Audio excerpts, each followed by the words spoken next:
Hallelujah hallelujah hallelujah hallelujah hallelujah hallelujah hallelujah. आज हम निर्गमन की किताब खोलेंगे, 32 अध्याय।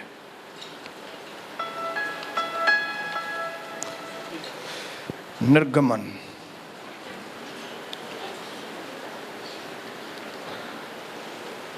जितने लोग भी बाइबल लेके आए हैं वे हालेलुया बोलेंगे।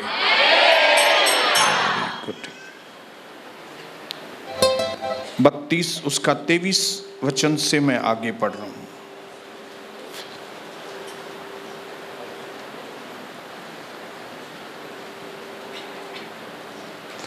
सबने खोला? ओके।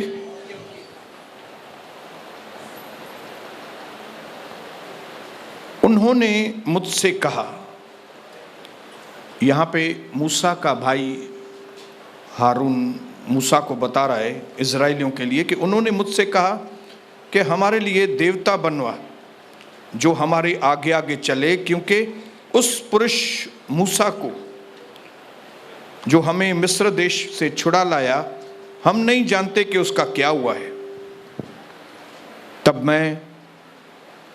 तब मैंने उनसे कहा, जिसके पास सोने के गहने हों वे उसको तोड़कर उतार के लाएं।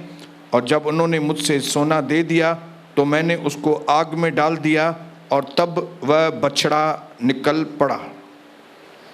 हारून ने उन लोगों को ऐसा निरंकुश कर दिया था कि वे अपने विरोधियों के बीच उपहास के योग्य हुए। उनको निरंकुश देखकर मूसा ने छावनी के निकास पर खड़े होकर कहा, जो कोई प्रभु की ओर हो वह मेरे पास आए। अब यहां पे सेकंड चांस की शुरुआत हो रही है। जहां पे उत्पत्ति में शिमोन और लेवी को श्राप मिला था, उस समय से लेकर अब निर्गमन 32 अध्याय तक वे लोग श्राप में थे, लेकिन अब उनके लिए आशीष का सेकंड चांस आ गया है। मूसा ने कहा, जो कोई प्रभु की ओर का है वह मेरे पास आए। और तब सारे लेवी, शिमोन के लोग नहीं, तब सारे लेवी मूसा के पास इकट्ठे हुए। और मूसा ने उनसे कहा, इज़राइल का प्रभु परमेश्वर यूं कहता है कि अपनी अपनी जांघ पर तलवार लटकाकर छावनी से एक निकास से एक तरफ से लेकर दूसरे तरफ तक घूम घूम कर अपने अपने भाइयों, साथियों और पड़ोसियों का वध करो। और मूसा के इस वचन के अनुसार लेवियों ने किया और उस दिन 3000 के लगभग लोग मारे गए। फिर मूसा ने कहा, आज के दिन प्रभु के लिए अपना याचक पद का संस्कार करो। मतलब आज के दिन प्रभु के लिए तुम्हारे आशीष की शुरुआत है, वरन अपने अपने बेटों और भाइयों के भी विरोध होकर ऐसा करो जिससे प्रभु आज तुमको आशीष दे। जो लोग प्रभु के विरोधी हैं उनसे दूर हट जाओ ताकि प्रभु आपको आशीष करे। पिता, एक बार फिर से हम धन्यवाद करें, इस वचन की आशीष हमें दीजिए पिता। हम जानते हैं प्रभु कि हमने पहला चांस खो दिया है, लेकिन फिर भी हम आपके बेटे ही हैं प्रभु। आज हमें दूसरा मौका हाथ से न खोने देना पिता। हमें बुद्धि, ज्ञान और समझ से भरिएगा पिता, ताकि एक भी भाई, एक भी बहन अब भी इस दूसरे मौके को न खोए। पवित्र खून में हमारी बुद्धि को खोल दीजिए, यीशु मसीह के नाम से, आमीन। 2 दिन पहले हमने परमेश्वर के वचन से देखा कि मरने की घड़ी याकूब की बेटों को बुलाया और सबको आशीष देने का बारी आया। लेकिन जब शिमोन और लेवी आए तब अचानक से याकूब का रवैया बदल गया और उसने अपने इन दोनों बेटों को आशीष की बजाय श्राप दिया। हालेलुया। और उस श्राप का जो कारण था वो था शिमोन और लेवी का व्यवहार। व्यवहार, बोलो व्यवहार। तो अगर हम में से कोई भी भाई या बहन आज तकलीफ में से चल रहा है,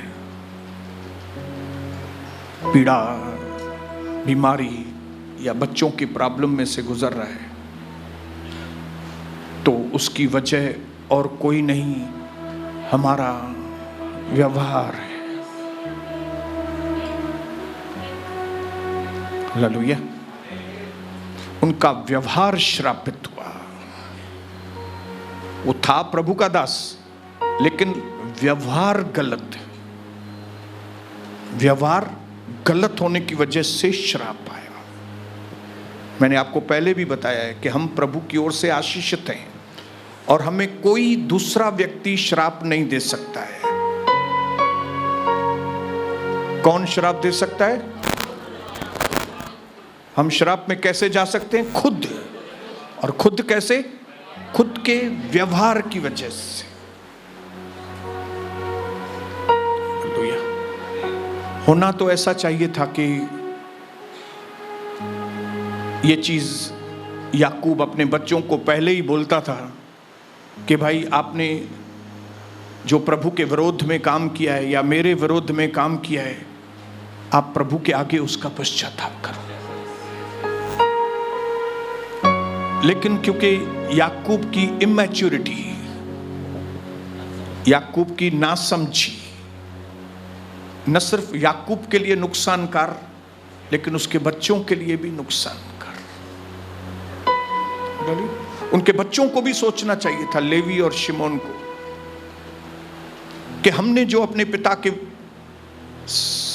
विरोध में व्यवहार किया है, जो हमने काम किए, हमें पिता के आगे पश्चाताप कर देना चाहिए। लेकिन उन्होंने भी वो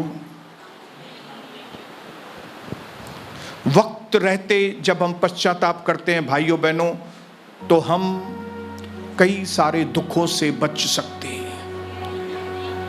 वक्त रहते पश्चाताप। हालेलुया। तो हम गिल्ट से भी बच सकते हैं और ग्रीफ में से भी बच सकते हैं। गिल्ट मतलब दोष भावना, दोष भावना अंदर कुरेदता रहता है जब हम पश्चाताप नहीं करते। न सिर्फ हमारा अंदर कुरेदता रहता है कि हमने गलत किया, हमने गलत किया, लेकिन उसकी वजह से कई दुख, बीमारियां हमारे जीवन में आती हैं। तो अगर हमें इन दोनों शैतानों से बचना है, एक तो गिल्ट मतलब दोष भावना, अब अंदर से आवाज आती है कि तू कितना गलत किया है, और उसकी वजह से जो नतीजे भुगतने पड़ते हैं, दुख, इन दोनों चीजों से बचनी है तो समय रहते हमें पश्चाताप करना। पिताजी था तब तक उनको पिताजी से माफी मांग के बात पूरी कर देनी चाहिए थी। अभी पिताजी मरने को आया है, समझो मर गया, और फिर उनको एहसास हुआ अगर कि अरे हमने तो गलत किया था, अरे हमने अपने पिताजी के विरोध में काम किया, हमें अपनी माताजी के विरोध में काम किया, हमने ये सब किया, लेकिन अभी किससे पश्चाताप करें? अभी माताजी है ही नहीं, अभी पिताजी है ही नहीं। इस वक्त दुनिया के अंदर कई ऐसे लोग हैं जिनको पश्चाताप करने का मौका है, लेकिन वो पश्चाताप कर नहीं रहे, जिन्होंने कलीसिया के विरोध में उल्टी सीधी बातें की हैं, पास्टर के विरोध में उल्टी सीधी बातें की और शराब में आ गए। माता पिता के विरोध में कई उल्टी सीधी बातें की हैं, श्राप में आ गए। वक्त है, माता पिता है, माफी मांग लो, उसके चरणों में जाके गिरो मां के। ये मैसेज जहां कहीं भी ये संदेश जाए,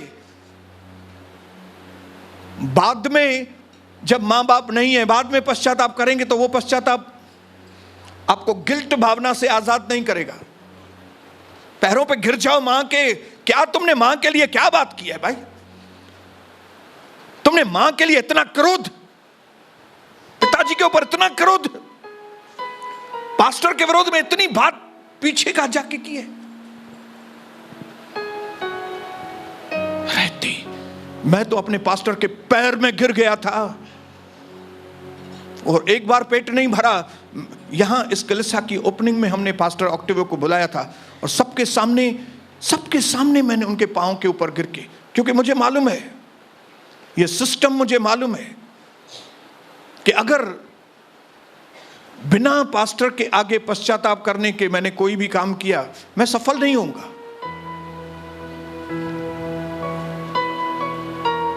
आज मेरी सफलता का एक राज है, और वो है अपने मां बाप के लिए भी और अपने पास्टर के लिए भी वक्त रहते।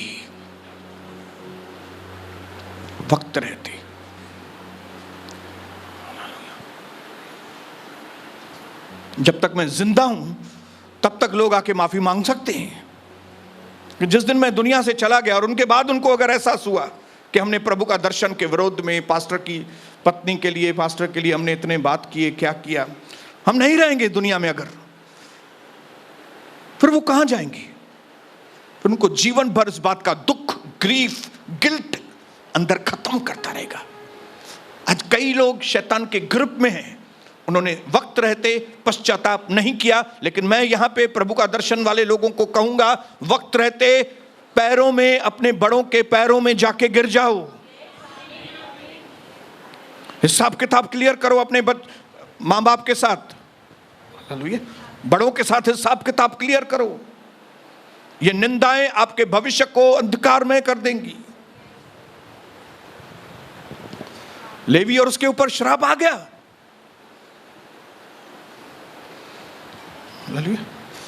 उनको मालूम नहीं दिन बदलते हैं। याकूब को भी नहीं मालूम था कि दिन बदलते हैं। याकूब को यह नहीं मालूम था कि मैं अपने बाप से चीटिंग कर रहा हूं, लेकिन एक दिन आएगा मैं खुद बाप बनूंगा।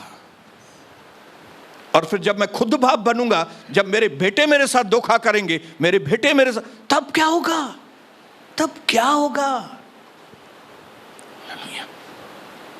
हालेलुया। कई बार दादा बनने का मजा ही कुछ और होता है। हालेलुया। दादा, जब भी मैं अभी दादा बना हूं और सनी आके मेरे को बोलता है, पापा ये शान मेरी सुनता ही नहीं है, मैं बहुत परेशान हूं, तब मैं बोलता हूं याद करो ठाकुर, ठाकुर याद करो ठाकुर। हालेलुया। अभी समझ में आ रही है ना बात कि जब बेटा नहीं मानता है, बेटा चिल्लाता है, बेटा हाथ में नहीं आता है, तब बाप के दिल में क्या बीतती है। तुम एक वक्त था खाली तुम बेटा था, लेकिन अभी तुम बेटा नहीं, अभी तुम बाप बन गया है। हालेलुया। मेरी बेटी आगे चल के आप मां बनने वाली हैं, और जब आप मां बनेंगी और आपकी बेटी आपको सताएगी, तब आपको याद आएगा, ओह मेरी मम्मी अनीता, मैंने कितना तंग किया अनीता को, मम्मी। लेकिन वो टाइम को मम्मी होएगी नहीं होएगी मालूम नहीं। हालेलुया। दिन बदलने वाले हैं, दिन बदलेंगे। जो आज बेटा है वो बाप बनेगा, जो आज बाप है वो दादा बनेगा, जो आज दादा है वो परदादा बनेगा। और हर एक व्यक्ति को उस हालात में से गुजरने का प्रभु मौका देता है। हालेलुया। आज आप कांग्रीगेशन है, मालूम नहीं आगे चल के कितने लोग यहां से पास्टर बनेंगे। तब आपको एक पास्टर का दिल मालूम पड़ेगा कि एक पास्टर के कलीसिया को तोड़कर, उसको भला बुरा बोलकर दुनिया भर में पास्टर को अपने बदनाम करके जो मन दुख होता है, वो आपको समझ में आएगा कि पास्टर बनना क्या होता है। अभी कई लोगों को ऐसा लगता होगा पास्टर मतलब बस क्या तो मजा लगा पड़ा है, उधर वो डिनर पे बुला रहा है उसको, उधर वो लंच पे बुला रहा है, उधर वो होटल में उसको लेके जा रहे हैं, ओ एक नया शर्ट उसको दे दिया, 2 शर्ट दे दिया, क्या तो भाई मजा लगा पड़ा है। हालेलुया। उनको सिर्फ अंडे दिखाई देते हैं लेकिन डंडा एक भी दिखाई उनको नहीं देता है। हालेलुया। लेकिन जब वो खुद पास्टर बनेंगे ना, जब डंडे लगते हैं तो उनको समझ में आता है कि पास्टर सोनी ने खाली अंडे नहीं खाए, डंडे खाए हैं। जब 40 लोग घेर के आपको मारेंगे तब आप बोलेंगे पास्टर ऐसा होता है क्या? ऐसा ही होता है भाई। हालेलुया। यहाँ भी थींदो आया, पर आप उसको बोले नहीं नहीं मैं पास्टर हूं ही नहीं। वो बोलेंगे अभी है या नहीं, अभी तो तेरे को।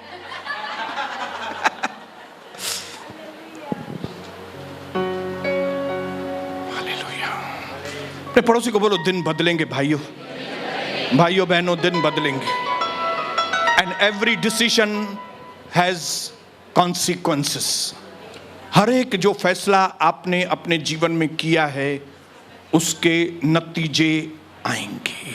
सही फैसले किए हैं, सही नतीजे आएंगे। गलत फैसले किए हैं, गलत नतीजे आएंगे। याकूब ने कभी सपने में भी नहीं सोचा होगा कि मैं जो अपने बाप के साथ कर रहा हूं उसका नतीजा आएगा। मैं जो अपने बच्चों के जीवन में पक्षपात कर रहा हूं, एक से ज्यादा प्यार कर रहा हूं, दूसरे से प्यार नहीं कर रहा हूं, इसका नतीजा।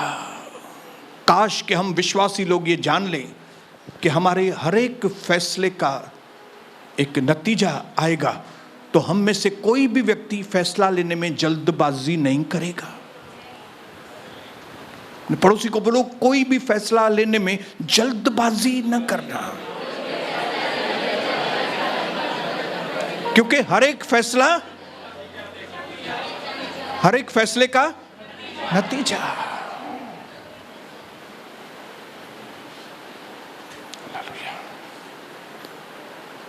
परमेश्वर ठट्टों में, कहां पे लिखा है?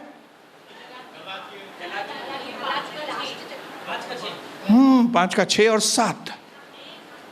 परमेश्वर ठट्टों में नहीं उड़ाया जाता है। मनुष्य जो बोएगा वही काटेगा।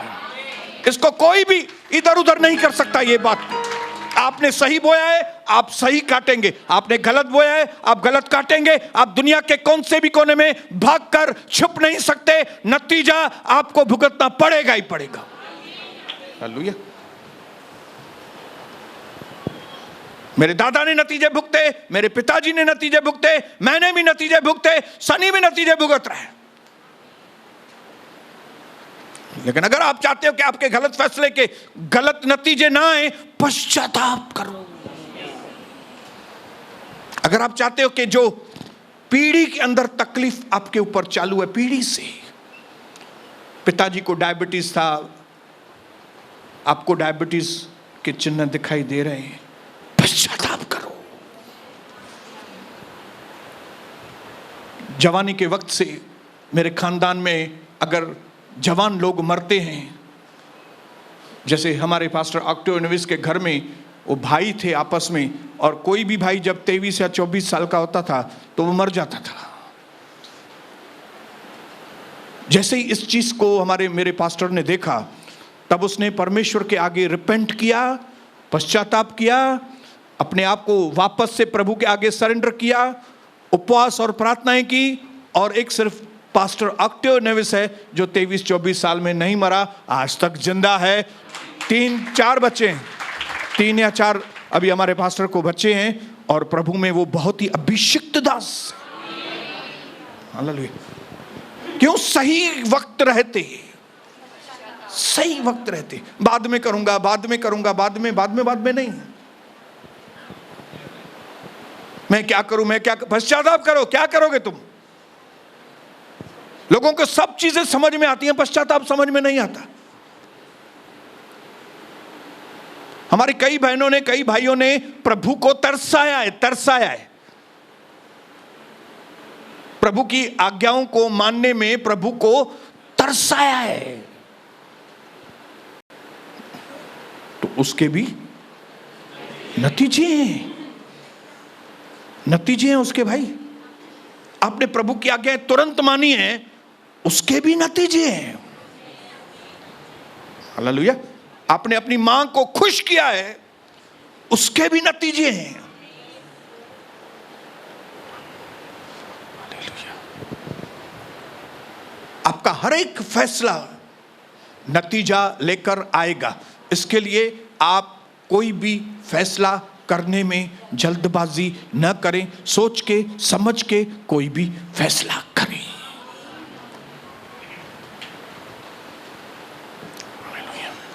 ये सारी गड़बड़ें याकूब के घर में, उसके गलत एक गलत फैसला वो नतीजे ला रहा था। ये दीना क्या थी? दीना याकूब के गलत फैसले का नतीजा। दीना का बलात्कार याकूब के गलत फैसलों का नतीजा।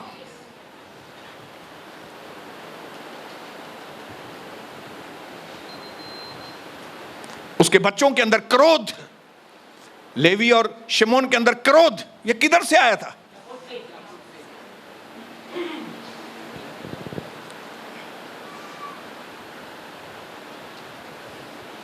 आपको मालूम है, एक हॉट टेम्पर व्यक्ति जो गुस्सा करता है, घड़ी घड़ी गुस्सा करने वाला व्यक्ति, वो संबंधों को चीर फाड़ देता है। Hot temper. आपके स्वभाव में अगर गुस्सा है ना, लेवी और उसके जैसा, आप संबंध नहीं बना पाएंगे किसके साथ भी। उसके साथ भी संबंध टूट गया, उसके साथ भी टूट गया, कि उसके साथ भी टूट गया। क्यों? क्योंकि आप हॉट टेम्पर है। थोड़ा ही कोई आपको बोलेगा है, थोड़ा ही कोई बोलेगा है। लिखा है, एक पागल व्यक्ति की गोदी में एक बच्चा होता है, उसका नाम है गुस्सा। बच्चे का नाम क्या है? गुस्सा। कौन से व्यक्ति के गोदी में? पागल व्यक्ति। ये पागल व्यक्ति का अपनी पत्नी के साथ भी संबंध नहीं रहता है, बच्चों के साथ भी संबंध बराबर नहीं है, पड़ोसियों के साथ भी संबंध बराबर नहीं है, अपने पार्टनर के साथ भी संबंध बराबर नहीं है, अपने बॉस के साथ भी संबंध बराबर नहीं है, प्रभु के साथ भी संबंध बराबर नहीं है। क्यों? क्योंकि बच्चा लेके घूम रहा है वो, और उस बच्चे का नाम है गुस्सा। थोड़ा ही कुछ बोलो,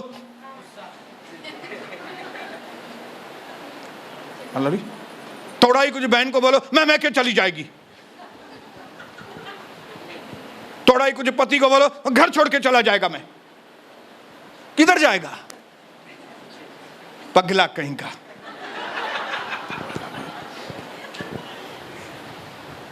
बाइबल में लिखा है, प्रभु ने कहा, मैं तुमको अलाउड करता हूं गुस्सा करने का, 24 घंटा देता हूं खाली। सूरज डूबने से पहले अपने गुस्से को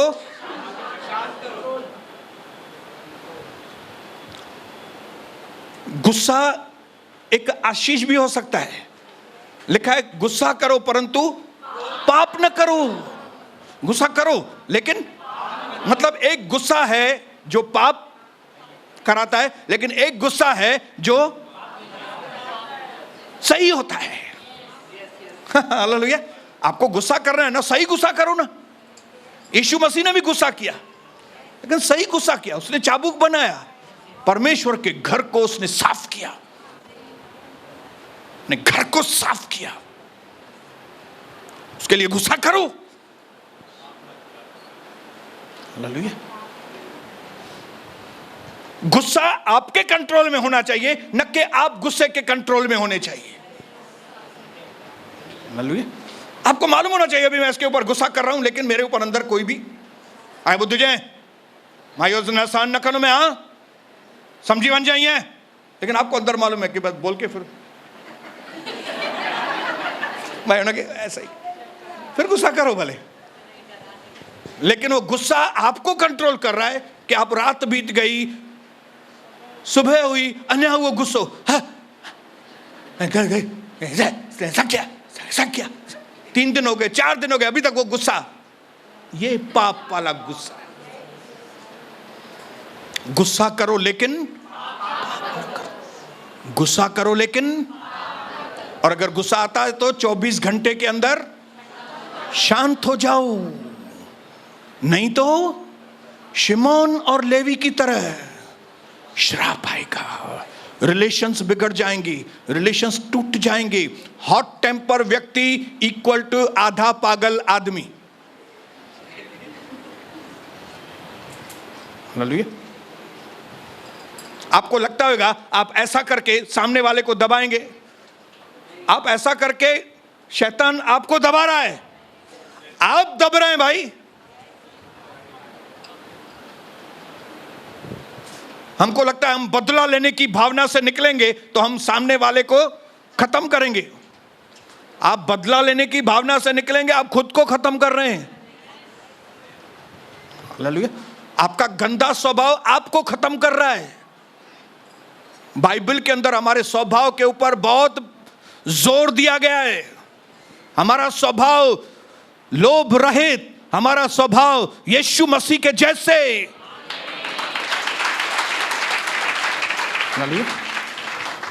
इहाई ज़बान असांखे उस समय, इहाई ज़बान असांखे छांव में वठी हलंदी। यही ज़बान आपको श्राप में लेके जाएगी, यही ज़बान आपको आशीषों में लेके जाएगी। इसके लिए अपनी ज़बान को कंट्रोल करो, अपने एंगर को कंट्रोल करो। आपका जो गुस्सा है वो आपके कंट्रोल में होना चाहिए। अगर कविता बोलती है हेडा हो गई ना ये बात, जाने दो ना, तो मुझे मेरे मुंह से 1 सेकंड में निकलना चाहिए, हाँ हाँ कविता हो गया, ओके ओके। कई चीजों में प्रभु ने मुझे अच्छी विजय दी है, उसमें से एक विजय ये दी है, वो मेरी पत्नी भी आपको बताएगी। मैटर खत्म करना है, 1 मिनट में मैटर खत्म, ओके ओके सब भूल गया मैं।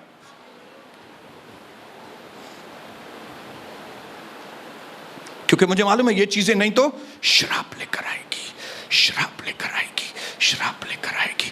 कई हमारे विश्वासी श्राप में जी रहे हैं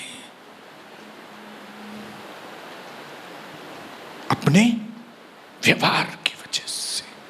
बोलो, अपने व्यवहार की वजह से। अगर आप किसी तकलीफ में चल रहे हैं, आपके व्यवहार की वजह से।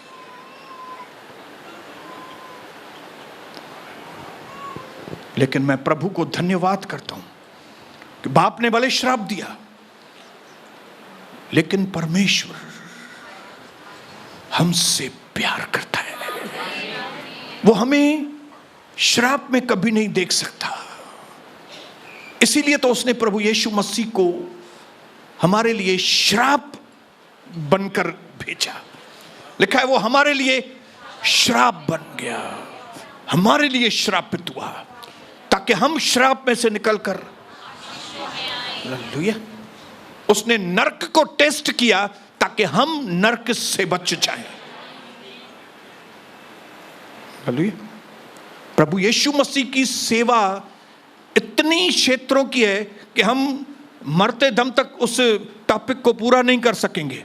इतने काम प्रभु यीशु मसीह ने अपने जीवन में किए हैं। हालेलुया। जहां पे क्रोध करना चाहिए वहीं पे क्रोध कर रहे थे प्रभु, जहां पे क्रोध नहीं करना है, और हम लोग उल्टे हैं। हम लोग उल्टे, जिधर नहीं करना चाहिए उधर करेंगे और जिधर करना चाहिए उधर, हाँ, कलेसा में उल्टा सीधा देखते हैं, वहां पे क्रोध करना, वहां पे नहीं करेंगे। छा चऊंस ब्रदर, मुझो केड़ो कम्मा, मैं छू क्या। हालेलुया। और पति अगर 1-2 घंटा ही लेट आएगा, 1 गिलास दारू का पी के आएगा, मुआ छा तो करें, हाँ। और यीशु मसीह, आप देखो यीशु मसीह को देखो, जब लोग उसको गालियां दे रहे थे, थूक रहे थे, दाढ़ी नोच रहे थे, गलत गलत शब्द बोल रहे थे, ठोंसे मार रहे थे, ऐसे वक्त में वो क्रोध नहीं कर रहा है। ऐसे वक्त में बोलता है, पिता इन्हें माफ कर। एक ऐसी पिक्चर है यीशु मसीह के जीवन की जिसमें से आपको समझ में आएगा कहां पे क्रोध करना है, कहां पे नहीं करना है। लेकिन शैतान ने हमको उल्टा बना दिया है।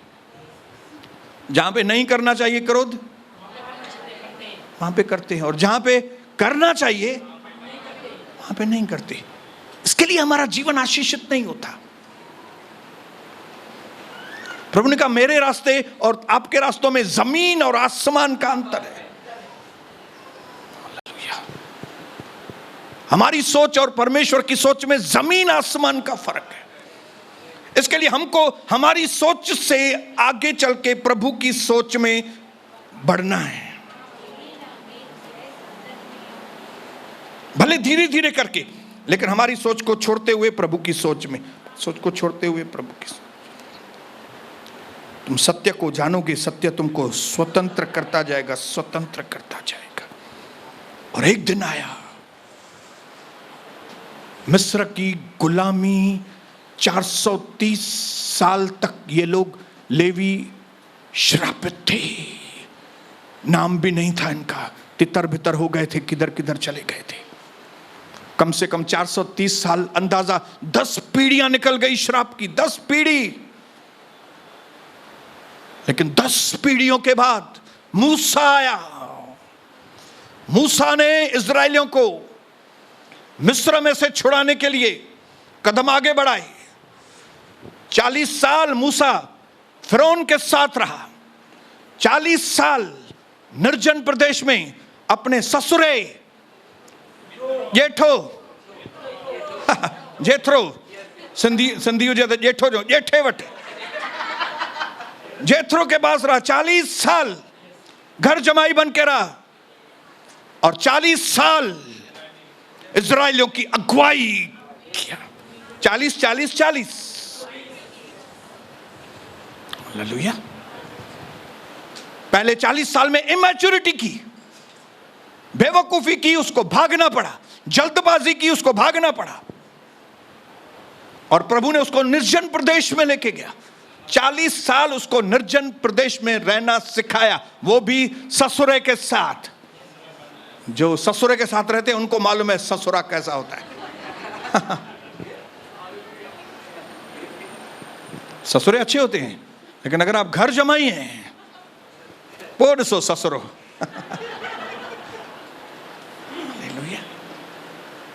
इसमें भी प्रभु का कारण था। उसको निर्जन प्रदेश में 40 साल किस तरह से निर्जन प्रदेश में रहे, क्योंकि उसकी आने वाले 40 साल की सेवा थी कि इजराइलियों को मिस्र में से निकालकर निर्जन प्रदेश में कैसे उनको अगुवाई करे। तो उसको निर्जन प्रदेश की ABCDEFGHIJK मालूम होनी चाहिए थी। आपको मालूम है हम पास्टर लोगों के ऊपर बहुत बड़ी जिम्मेदारी होती है। इसके लिए हमको प्रभु कई निर्जन प्रदेशों में से गुजरने में, रहने में अलाउ करता है। फैमिली प्रॉब्लम में से अलाउ करता है। बेटा तंग करे, अलाउ करता है। बेटी परेशान करे, अलाउ करता है।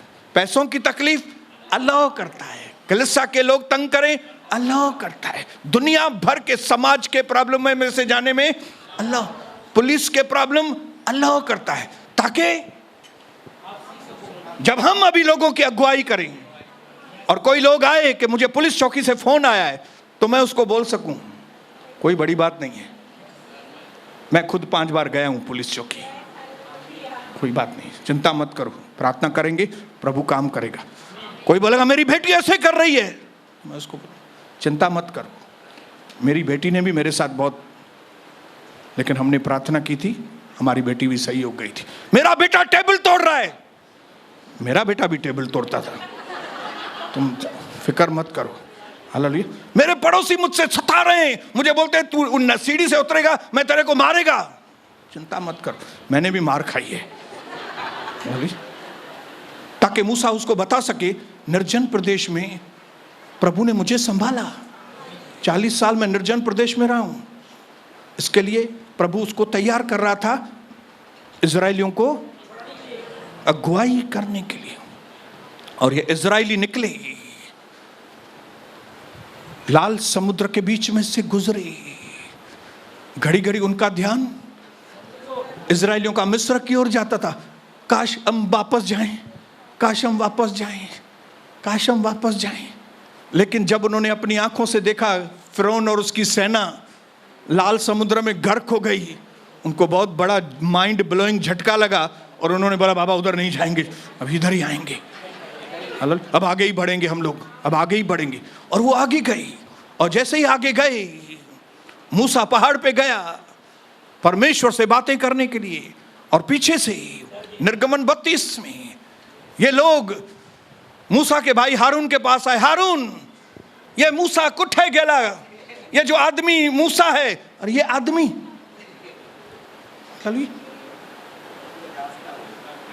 आप इज्जत से नाम नहीं लेते कि जो हमारा लीडर है, पास्टर मोसेस किधर गए हैं? आप ऐसा नहीं बोल सकते। क्यों? क्योंकि 80 साल के बाद इजराइलियों ने मूसा को देखा था, अभी तक वो रिलेशन बना नहीं था। हमको रिलेशन बनाने पड़ते हैं, हमको रूट बनानी पड़ती है, हमको जड़ें बनानी पड़ती हैं। हालेलुया। मैं ऐसे ही यहां पे आके चला जाऊं, मैं उस प्यार के रूट को प्रभु के लोगों के साथ नहीं बना सकता हूं। जड़। हालेलुया। आपके मन में मेरे लिए प्यार और इज्जत की जड़ होनी चाहिए, और वो जड़ बनाने के लिए मुझे मेहनत करनी पड़ती है। हालेलुया। कई लोग मेरे पीठ पीछे भी कभी मेरा नाम नहीं लेते। वो पास्टर सोनी बात करते हैं, हमारे पास्टर जी, पास्टर साहब। ये कौन से लोग हैं जिनके अंदर जड़ बन गई है? जड़। पीठ पीछे भी कई बच्चे अपने माँ बाप के लिए बहुत इज्जत से बात करते हैं। मेरे पिताजी, मेरी माता जी। क्यों? उन्होंने, माता पिता ने क्या है? जड़ बनाई है। प्यार की जड़ बनाए। रिलेशंस ऐसे नहीं बनते। टाइम दो एक दूसरे को, एक दूसरे की टेक केयर करो, एक दूसरे को टाइम दो, एक दूसरे के करीब आओ, एक दूसरे की बातें समझो, एक दूसरे के लिए प्रार्थना करो, तब जड़ें। ये मूसा किधर गया? हमारे लिए दूसरा देवता बनाओ। एक देवता चला गया ऊपर, मालूम नहीं। सोना दो। हारून ने बोला सोना दो तो मैं बनाऊं बछड़ा, और हारून ने बना दिया बछड़ा। और जैसे ही बछड़ा बना, ये लोग ने डांस करना शुरू कर दिया। आधे कपड़े आधे हो गए, नाच गाना शुरू, जैसे अभी त्योहारों में होता है। अभी आपने देखा ना।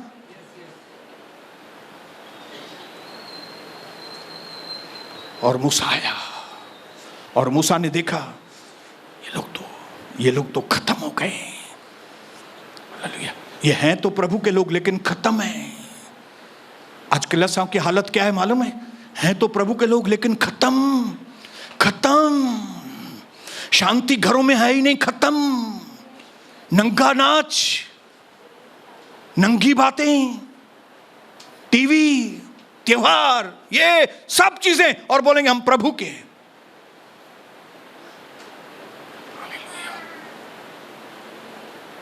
तब उसने कहा, मैं तुम सब लोगों को चेतावनी देता हूं, तुम में से जो भी लोग प्रभु के साथ हैं, वे इधर मेरे पास सेकंड चांस।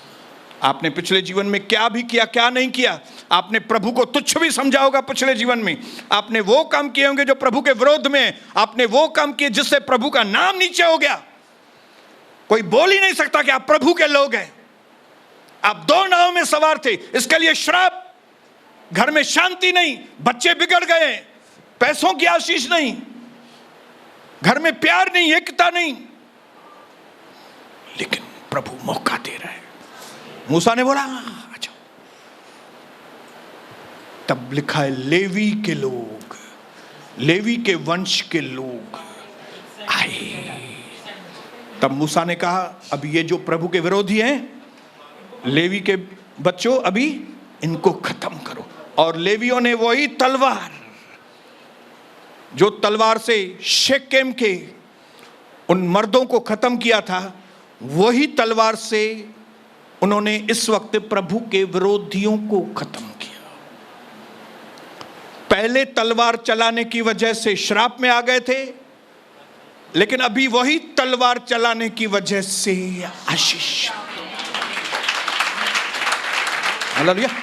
वही गुस्सा जो पहले उन्होंने किया था, श्राप में आ गए थे, गलत गुस्सा किया था, लेकिन अभी उनका गुस्सा सही गुस्सा,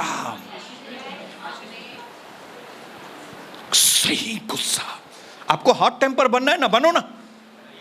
प्रभु के लिए बनो, आपके लिए मत बनो।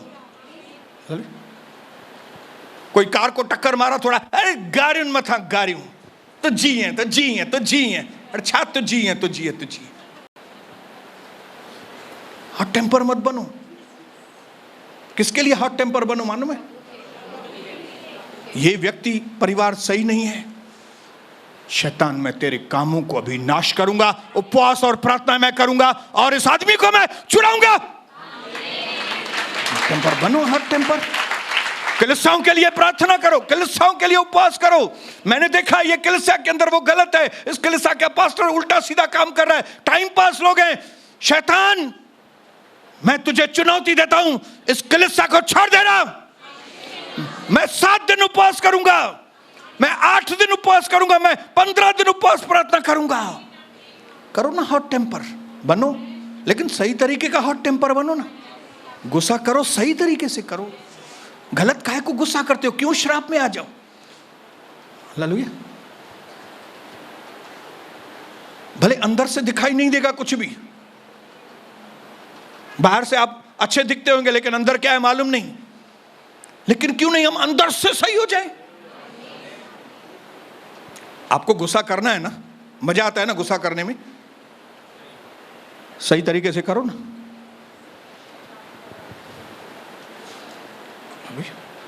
आपको लड़ने में मजा आता है ना, किसके साथ भी? मुझे लड़ने में मजा आता था। मैं इसको मारूं, इसको मारूं, रिक्शा वाले को मारूं, इसको मारूं, इसको मारूं। हालेलुया। दारू पीने के वक्त कोई अगर मेरे को देखता है सामने, टेढ़ा बाकड़ा देखता है, क्या है रे, क्या है, उधर उधर देख। अंदर खुजली रहती थी, खुजली, किसको मारूं। फिर और किसको नहीं मार सकता था तो आके कविता को ही मारता था। लेकिन अभी मुझे समझ में है कि मारना ही है ना। और रब्बा खरब्बा सुखुरबु रिहलाबा शिखरे बीबी महंता रब्बा खिरे बीबी रिहलाबा शिरी बीबी रोहलो बन तारा बाबा बाबा। जब इस तरह से गुस्सा करने में मुझे रिवार्ड मिलता है तो मैं क्यों नहीं सही गुस्सा करूं, सही फाइटिंग करूं, सही भिड़ जाऊं। किससे? आपको भिड़ना ही है ना, सही तरीके से भिड़ो ना। ललू इस तरह से क्यों भिड़ूं कि अपने पैरों पे खुद ही कुल्हाड़ मारूं? इस तरह से क्यों गुस्सा करूं मैं? मेरे भाइयों बहनों, प्रभु आपको आशीष करे। ये दिन है सेकंड चांस का, ये दिन है अपने व्यवहार को बदलने का। ये दिन है कि जो आपकी पहली सोच थी जिसकी वजह से आप तकलीफ में, उस सोच को प्रभु के प्रति हटाओ और प्रभु के लिए सही सोच रखो। हालेलुया। जो स्थान प्रभु को आपने पहले नहीं दिया, जिसकी वजह से आप तकलीफ में हैं, अब सही स्थान दो। वही समय जो आपने बर्बाद किया पहले, रिश्तेदारों के बीच में, भाइयों के बीच में, बहनों के बीच में, गलत जगह पे आपने समय देके अपने ऊपर श्राप लेकर आए, अभी उसी समय को प्रभु में देके आशीष लेकर आओ ना।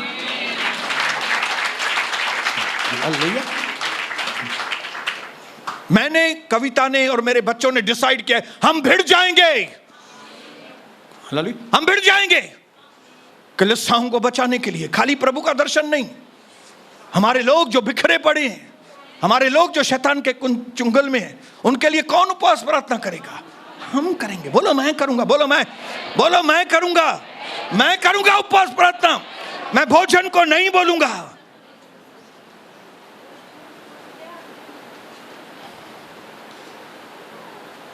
जब इस तरह का व्यवहार करके प्रभु के घर में आएंगे ना, आपको आशीषों से कौन रोक सकेगा भाई? कि जिंदगी बदल जाएगी आपकी, आपका परिवार बदल जाएगा। इसी तरह से हमने विजय पाई है, इसी तरह से आप भी विजय पाओ ना।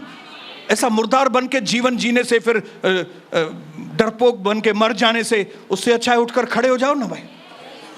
सही तरीके से उठकर खड़े हो जाओ ना। हालेलुया। लेवी लोगों ने समझ लिया हमने एक गलती की थी, अब गलती नहीं करेंगे। हमने गलत तरीके से काम किया था, अब भी नहीं करेंगे। हम प्रभु के विरोध में काम किया था, लेकिन अब भी प्रभु के लिए स्टैंड लेंगे। पिता, मैं यीशु मसीह के नाम से ऐलान करता हूं, मेरे भाइयों के अंदर एक अजीब व गरीब नया एक जज्बा, मेरी बहनों के अंदर एक नया जज्बा, आपके लिए समय, आपके लिए जीवन समर्पण करने के लिए एक नया जज्बा हमारे अंदर काम करे। जो चीजें पहले हमने गलतियों में, पापों में अपना समय बर्बाद किया, अब हम ऐलान करते हैं कि हम अपना समय, अपना जीवन प्रभु के चरणों में सही तरीके से देंगे। और मैं ऐलान करता हूं मेरे प्रभु कि हमारे लोग जो शैतान अपने चुंगल में रखे हुए हैं इस उल्लासनगर के अंदर, आसपास एरिया के अंदर, उन लोगों को हम छीन लेते हैं वहां से यीशु के नाम। हम अपने लोगों को छीन लेते हैं। पिता, हम सबको उपवास करने में मदद कीजिए, प्रार्थनाएं करने में मदद करें। बच्चों के लिए हम उपवास करें, परिवारों के लिए उपवास करें, खानदानों के लिए उपवास करें, प्रार्थना जीवन बढ़ाएं, आपके चरणों के पास आएं, सही गुस्सा करें, सही भिड़ जाएं, सही प्रार्थनाएं करें। ऐसी हम पर कृपा और ऐसा अनुग्रह करें। करोड़ों धन्यवाद करते, आपने हमारी विनतियों को सुना और आज हमें बहुत आयत से आपने आशीष किया। आज हमें आपने पवित्र आत्मा से भरा है। हम आज से पहले जैसे नहीं रहेंगे, हम बदल गए हैं यीशु मसीह के नाम में। आमीन, आमीन।